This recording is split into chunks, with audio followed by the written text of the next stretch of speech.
eu vou encerrar esse ponto aqui falando de mim e vou falar agora um pouco sobre a palavra que eu falei no começo que eu ia falar, que é a parábola que Jesus conta lá do centurião, que está lá em Mateus capítulo 8, do versos 5 ao 13, se eu não estou bem enganada. Deixa eu dar uma olhada aqui.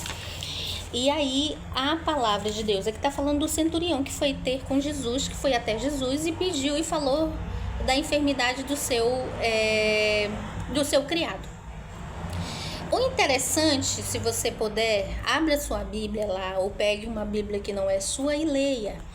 É muito interessante você saber que tem 3 pontos que me chamam a atenção. Ele falando da fé do centurião, a honra que o centurião deu a ele e o conhecimento do centurião a saber que da autoridade. Eu falei sobre autoridade, estava falando da autoridade, mas eu sentia falando aquele vídeo quando eu estava postando que muitos não entendem o que é autoridade. A autoridade é um poder, é uma unção, sabe? Por exemplo, um advogado, ele faz 4, 5 anos de estuda direito, né? Ele vai estudar legislação, livros sobre leis, vai estudar sobre as constituições do nosso país aqui. Cada país tem a sua legislação e a sua constituição. Então ele vai passar 5 anos da vida dele estudando. Quando ele se forma, é como se aquele último dia de estudo ali, ele alcançou ali uma autoridade, um direito, né? Uma legalidade para falar sobre aquele assunto, sobre direito. Então ele tem a legalidade, na verdade, a autoridade é isso. É um direito constituído, que eu falei de declarado, determinado ou herdado. Então assim, no físico você estuda muito para conseguir aquele direito. E no espiritual a gente ora para conseguir um direito, né? Então, na verdade, nessa Bíblia aqui, nesse ponto aqui de Mateus capítulo 8, do 5 ao 13, me chama a atenção, na verdade, também lá no finalzinho, onde fala que os eleitos naquele grande dia poderão ficar de fora, né? E aqueles que vieram de outras nações poderão se assentar com os patriarcas, né? Com os patriarcas da fé, como por exemplo Abraão, Isaac e Jacó. E os eleitos poderão ficar de fora. E naquele grande dia haverá ardor, choro e ranger de dentes, que fala no final dessa palavra. Chega, eu me arrepio todinha quando eu falo disso. Então, assim, muitas coisas do que eu falo no vídeo inteiro eu corto, porque coisas que eu acho que vão ferir, que vão machucar, aquilo que o Senhor diz corta, eu corto. Mas tem coisas que eu ponho, então eu espero que isso aqui vá, né, junto. Então, assim, falando dessa parábola aqui, de Mateus capítulo 8, que eu quero falar com você, eu falei muito sobre autoridade, mas o que eu quis dizer é que a palavra autoridade, ela é ampla, espiritualmente ela é um poder. Então, quando você adquire uma autoridade em qualquer coisa, é tremendo, só que você tem que entender e aprender a usar a autoridade que você tem, seja ela física ou seja ela espiritual, seja ela no campo natural ou seja ela no campo espiritual, você precisa usar. Por exemplo, eu falo que um homem, ele é um sacerdote nato, o homem foi criado para governo, né? Para ele governar. Ele é o governante do lar, ele é o governante dentro de uma empresa, ele é um governante na política. Então, assim, por isso que o adversário tem tido, o homem tem sido tão mais fácil, tem tido tanto acesso ao homem.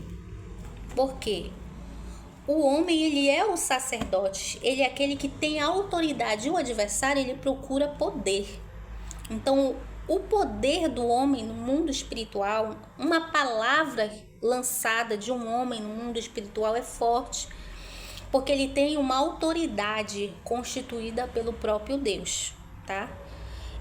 Esse homem, muitas vezes, ele não sabe usar a sua autoridade e ela tem sido manipulada por espíritos imundos na vida do homem, do ser humano, homem, tô falando homem, tá? E a mulher também acontece também da mesma forma.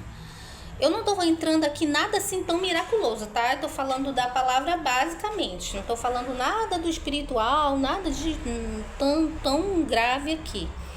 Então, assim, como eu falei de autoridade, então o centurião, ele entendeu a autoridade que Jesus tinha, a constituição da autoridade. Isso que me chama a atenção, porque muitos, por exemplo, na família de Jesus, ele não tinha esse reconhecimento, né? Eles achavam que era simplesmente o meu irmão, tá falando ali.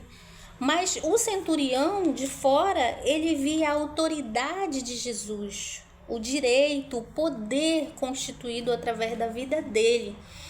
Então ele disse: eu não sou digno de te ter embaixo do meu telhado, pois manda somente uma palavra, olha só, somente uma palavra, e o meu criado, né, o meu servo ficará curado. Então, baseando nisso, ele falava que, ele dizia a Jesus ainda mais: porque eu também sou homem sujeito à autoridade. Então eu falo para os meus soldados, né, que estão sujeitos a mim, vai e eles vão. E ao meu criado, vem e ele vem. Então ele reconheceu e disse: somente manda uma palavra e o meu servo ficará curado. Então Jesus, naquela hora, diz que nem Israel ele viu tanta fé. Então, conforme a fé daquele homem, Jesus enviou uma palavra sobre ele, e quando ele chegou na casa dele, o servo dele estava curado. Então, isso é tremendo. Você que está aí do outro lado, você deve ter autoridade em algum lugar. Você deve ter poder em alguma coisa. De repente você está com a sua vida amarrada, destruída, impedida, atrapalhada, mas você continua nessa luta, nessa batalha, nessa guerra aí, não sabe o que está acontecendo. Usa a tua boca, porque a tua boca, ela tem poder de abençoar e de amaldiçoar. Então, há poder, há autoridade no abrir e no fechar da tua boca, seja para bem ou seja para mal. Então, quando eu falo de autoridade, eu estou falando de poder, estou falando de legalidade. Quando eu falo de legalidade, eu falo de lei, tá? Lei, as leis são constituídas no mundo espiritual e no mundo físico, tá? A Bíblia, ela é um livro de lei, por isso que chamam o livro da lei. Quando eu falo de leis espirituais, as leis espirituais, elas não são rompidas, elas não são quebradas pelo homem, porque elas foram feitas desde a fundação do mundo, tá? Pelo próprio Deus. Então, assim, eu não vou falar agora nesse vídeo, tá? Mas é um assunto para um outro vídeo que eu vou falar sobre algumas leis espirituais. Que muitas vezes eu falo de lei, mas muitas vezes a pessoa não entende. Então, se você entender o que é lei e se você entender o que é poder, que você tem poder constituído pelo próprio Deus, você vai crescer. Porque quando você usa a lei, o poder em teu favor, você vence. Tem muitas pessoas que sabem, que aprenderam de lei, que são muitas vezes pessoas que trabalham com ocultismo, são pessoas que trabalham, deixa eu ver, na numerologia, no esoterismo, são pessoas que entendem um pouco de lei, tá? Tem certas coisas, amados, que não está restrita ao meio evangélico. os céus só respeitam o evangélico. Não, existem poderes. A Bíblia fala de poderes, de reinos, de tronos. Então, assim, tem muitas coisas que não estão limitadas a tu ser evangélico, tá? Maldições, bênçãos, muitas vezes não estão limitadas a tu ser evangélicos. Existem coisas que estão sujeitas a leis do cosmos, leis do mundo sobrenatural, lei, sabe, do universo. E Deus é o próprio juiz, tá bom? E Jesus, o advogado fiel.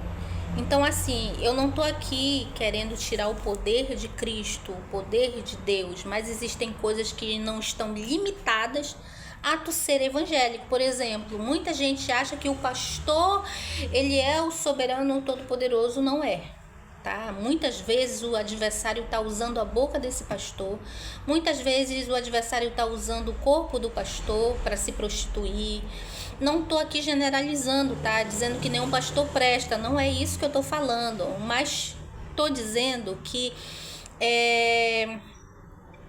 às vezes muitos cristãos estão achando que tudo está limitado a ser evangélico, que só acontece ali. Não, gente. Por exemplo, o pastor também, ele é roubado, ele é saqueado, ele é enganado, o pensamento dele também ele pode ser corrompido, o pensamento dele, as estruturas dele, se ele não for um homem de oração, de entrega, o adversário também pode manipular tanto pessoas que vêm ao encontro dele, como ele mesmo próprio.